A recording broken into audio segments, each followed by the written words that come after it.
Hello friends, स्वागत है आप सभी का हमारे यूट्यूब चैनल टेक ज्ञान में। फ्रेंड्स, आज की वीडियो में हम बात करने वाले हैं कि आप किसी वेबसाइट पर ऑर्गेनिक ट्रैफिक बढ़ाने का सबसे सही तरीका क्या है। मतलब कि आप अपनी वेबसाइट पे ऑर्गेनिक ट्रैफिक कैसे ला सकते हैं गूगल से। चलिए फ्रेंड्स, शुरू करते हैं।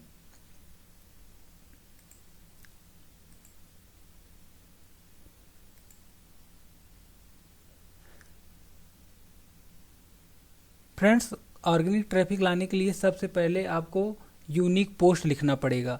यूनिक पोस्ट लिखकर उसका एसईओ करना पड़ेगा। फ्रेंड्स, हम एक एक करके सभी पार्ट लाएंगे वीडियो का, जिसमें एसईओ भी सिखाएंगे आपको और यूनिक पोस्ट भी बताएंगे आप कैसे लिख सकते हैं, टॉपिक कैसे चूज करते हैं वो भी बताएंगे। फ्रेंड्स, चलिए बात करते हैं वेबसाइट पर ऑर्गेनिक ट्रैफिक कैसे बढ़ा सकते हैं। आप क्या क्या तरीके हैं, मतलब आप पोस्ट भी डाल रहे हैं और यूनिक आर्टिकल भी लिख रहे हैं, फिर भी ट्रैफिक नहीं आ रही है, उसके आगे आपको क्या करना है उसके बारे में हम आपको बताते हैं। वेबसाइट का कंटेंट या ब्लॉग की साइज बड़ी रखनी चाहिए। मतलब कि आप जो कंटेंट लिख रहे हैं, मतलब जो पोस्ट लिख रहे हैं, वो 900 वर्ड से ऊपर ही होनी चाहिए। मतलब आप कितनी भी बड़ी लिख सकते हैं, मतलब 900 से ऊपर होनी ही चाहिए, उससे भी बड़ी होनी। ऐसा नहीं है कि अगर आपका टॉपिक कंप्लीट हो जा रहा है 400 वर्ड में, 500 वर्ड में, तो आप उसको खींच के 900 वर्ड तक करते हैं। ऐसा कोई ज़रूरी नहीं है। मतलब टॉपिक एकदम क्लियर होना चाहिए, सारे टॉपिक के सारे हेडिंग्स उसमें आने चाहिए। मतलब वो टॉपिक पूर्ण रूप से एकदम परफेक्ट होना चाहिए। ब्लॉग में ट्रेड चल रहे हैं और ब्लॉग से रिलेटेड टैग उपयोग करें। मतलब आपके जो ब्लॉग है उसमें आप तो फोकस कीवर्ड की कोई एक ही दे सकते हैं उसमें, तो उसमें आप कीवर्ड मतलब जो टैग दे सकते हैं। मतलब मान लीजिए वातावरण का अर्थ और परिभाषा आप डालें, तो उसमें लिख सकते हैं वातावरण से आप क्या समझते हैं, ये टैग दे सकते हैं। वातावरण क्या है, ये भी टैग दे सकते हैं। मतलब इस तरह के आप टैग दे सकते हैं। सोशल मीडिया मार्केटिंग का इस्तेमाल करके भी आप अब ऑर्गेनिक ट्रैफिक बढ़ा सकते हैं। मतलब आप एफबी पे, इंस्टाग्राम पे या एडवर्ड का प्रयोग करके आप अपनी ट्रैफिक को बढ़ा सकते हैं। चलिए फ्रेंड्स, आगे बात करते हैं कि आप ऑर्गेनिक ट्रैफिक और कैसे बढ़ा सकते हैं। ईमेल मार्केटिंग, मतलब ईमेल मार्केटिंग बल्क में ईमेल मार्केटिंग, मतलब ईमेल पे आप अपने आर्टिकल को सेंड कर सकते हैं एक दूसरे को। मतलब जो जो आपके में मतलब वेबसाइट को सब्सक्राइब करेगा उसको आपका मेल का नोटिफिकेशन चला जाएगा। उसके लिए भी एक प्लगइन आती है फ्रेंड्स, वो भी हम आपको आगे वीडियो में बताएंगे। इस वीडियो में नहीं, नेक्स्ट पार्ट में बताएंगे कि आप ईमेल मार्केटिंग के थ्रू कैसे अपना वेबसाइट को ग्रो कर सकते हैं। चलिए आगे बताते हैं आपको और आगे क्या क्या करना है। ब्लॉग की भाषा एकदम सरल रखो जो आसानी से पढ़ी जा सके। फ्रेंड्स, हम लोग जो भाषा नहीं आती उसको चूज़ करते हैं। मान लीजिए हमें इंग्लिश कमज़ोर है तो हम इंग्लिश में ब्लॉग लिखना स्टार्ट कर देंगे, जबकि हमें अगर हिंदी अच्छी आती है तो हम हिंदी में भी ब्लॉग अच्छा रैंक करा सकते हैं। फ्रेंड्स, आप देख सकते हैं मेरा एक ब्लॉग है, इसमें हिंदी में कीवर्ड रैंक कर रहा है। फ्रेंड्स, ये 25 से 20 के तक डेली ट्रैफिक आती है, इसमें 20 के तक। दूसरा ब्लॉग है, उसमें फ्रेंड्स 10 के तक ट्रैफिक आती है। हम एसईओ करके ही उसमें ट्रैफिक लाए हैं फ्रेंड्स, जो कि हिंदी ब्लॉग है, एजुकेशन का हिंदी ब्लॉग है। आप भी इसी तरह ब्लॉग में ट्रैफिक ला सकते हैं फ्रेंड्स। चलिए और आगे बताते हैं आपको क्या करना है। बैकलिंक का उपयोग करना है आपको। बैकलिंक मतलब internal backlink, outbound link. Internal backlink ये होती है जो खुद की बैकलिंक होती है। आउटबाउंड लिंक ये होती है कि आप जैसे मान लीजिए किसी और का, जैसे वातावरण का अर्थ आ गया तो वातावरण के कारण, वातावरण प्रदूषण के कारण उसमें कोई हेडिंग आ गई, वर्ड आ गया, वहाँ पे आप यूज कर सकते हैं विकीपीडिया का या किसी और वेबसाइट का। आप बैकलिंक वहाँ से कर सकते हैं। बैकलिंक आप बना सकते हैं दूसरी वेबसाइट पे गेस्ट पोस्ट करके। मान लीजिए आपकी दूसरी वेबसाइट है, उसमें आप कुछ भी ऐसा कंटेंट डाले हैं जो इस टॉपिक में आ रहा है, तो वहाँ पे आप बैकलिंक दे सकते हैं। कुछ ऐसे ही बैकलिंक बना के आप ऑर्गेनिक ट्रैफिक ला सकते हैं। किसी फेमस साइट पर भी ब्लॉग लिखें।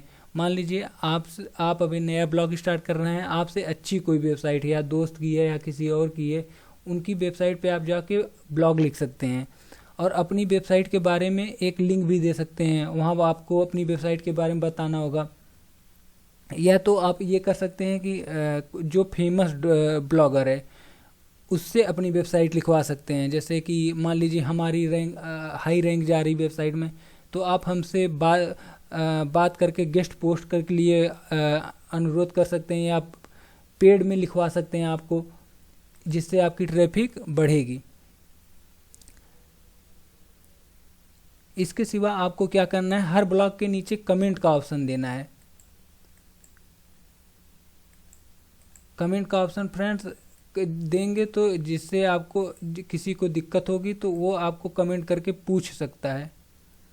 हर कोई आसानी से कमेंट कर सके। मान लीजिए कोई गलती आपसे हुई है, कुछ उसको चाहिए एक्स्ट्रा, कोई मटेरियल चाहिए, तो वो आपको मान लीजिए कमेंट करके आपसे आसानी से पूछ सकता है। कोरा मीडियम, रेडिट जैसी वेबसाइट पर अपने ब्लॉग का लिंक डालना है फ्रेंड्स। कोरा मीडियम, रेडिट, उसके बाद विकिपीडिया, ये बड़ी वेबसाइट है। इसमें आप अपना अकाउंट बना के वहाँ पे अपना लिंक दे सकते हैं। वहाँ पे लिंक ऐसे नहीं मिलती फ्रेंड्स, आपको कुछ ना कुछ टॉपिक वहाँ लिखना पड़ेगा, उसके बाद वहाँ लिंक देना पड़ेगा, नहीं तो वो लिंक रिमूव कर दी जाएगी। कभी कभी हो सके तो गूगल एडवर्ड का भी प्रयोग कर सकते हैं, एड लगवा सकते हैं फ्रेंड्स। ये जिसके पास पैसा है वो करता है। अगर आप न्यू ब्लॉगर हैं तो मैं इसकी सलाह नहीं दूंगा कि आप गूगल एडवर्ड का यूज कीजिए। गूगल से गूगल सर्च, यूट्यूब, किसी ब्लॉग वेबसाइट पर यह सिर्फ 1-2 बार ही करना है, मतलब कर सकते हैं, कोई ज़रूरी नहीं है कि करना ही है। ये इसमें पैसा लगता है। वेबसाइट में SSL सर्टिफिकेट इस्तेमाल करना चाहिए फ्रेंड्स। SSL क्या होता है हम आपको बता रहे हैं। मान लीजिए कोई वेबसाइट है, जैसे हम ये मेरी वेबसाइट, इसको हम अगर सर्च करते हैं फ्रेंड्स, ये SSL होता है, यहाँ पे लॉक होता है।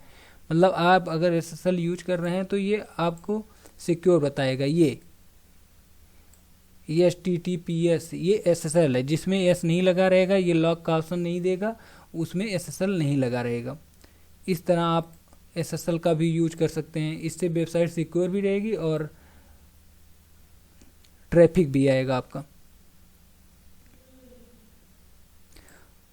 हो सके तो वेबसाइट का डोमेन .com .in रखना चाहिए फ्रेंड्स। आप अगर डोमेन ले रहे हैं, सबसे पहले आपको चूज़ करना है .com। अगर .com नहीं मिल रहा है तो आप .in ले सकते हैं। इसके सिवा भी ले सकते हैं, लेकिन 2 मेन रहते हैं, .com या .in। हो सके तो रेगुलर कंटेंट या ब्लॉग डालो वेबसाइट पे। मतलब वेबसाइट पे आप डेली अपने पोस्ट करना है। मतलब ये नहीं कि आज एक किए, आज 2 कर दिए, कल एक नहीं करेंगे, कल एक भी नहीं करेंगे, परसों 2 कर देंगे, फिर नहीं करेंगे। मतलब डेली कुछ ना कुछ आपको कंटेंट डालना ही है। ब्लॉग को आपस में कनेक्ट करो। मान लीजिए आपके पास 2-3 वेबसाइटें हैं, तो आप एक दूसरे का लिंक पोस्ट के अंदर दे सकते हैं। मान लीजिए कि कोई टॉपिक आप इसमें लिखे हैं तो दूसरे में लिंक दे सकते हैं, दूसरे में लिखे हैं तो पहले में लिंक दे सकते हैं। ट्विटर आप सर्च करते रहना है कि आपको ट्विटर में क्या क्या ट्रेंड कर रहा है, उसी से संबंधित कंटेंट बनाना चाहिए आपको। मान लीजिए कभी आता है स्कॉलरशिप का ट्रेंड चलता है, तो स्कॉलरशिप के बारे में आप पोस्ट डालिए, या कुछ और भी टॉपिक, मान लीजिए राजनीति से रिलेटेड टॉपिक है आपका, तो उससे रिलेटेड डाल सकते हैं। व्हाट्सएप का इस्तेमाल करके आप लोगों की इनवाइट कर सकते हैं। मतलब व्हाट्सएप पे आप लोगों को शेयर कर सकते हैं अपनी वेबसाइट, कि आपकी हमारी वेबसाइट नहीं है, आप इस पे जाके यहाँ पे ये कंटेंट मिलेगा, आपको ये ऐसे ऐसे करना है। फ्रेंड्स, आप बहुत तरह से ट्रैफिक ला सकते हैं, लेकिन आपको पहले काम ही करना पड़ेगा। जिस तरह मेरी वेबसाइट पे लाइव ट्रैफिक है, ये न्यू ब्लॉग ट्रैफिक है 20-20 हज़ार। बस फ्रेंड्स, आज के लिए बस इतना ही। मिलते हैं नेक्स्ट वीडियो में। वीडियो देखने के लिए आप सभी का धन्यवाद।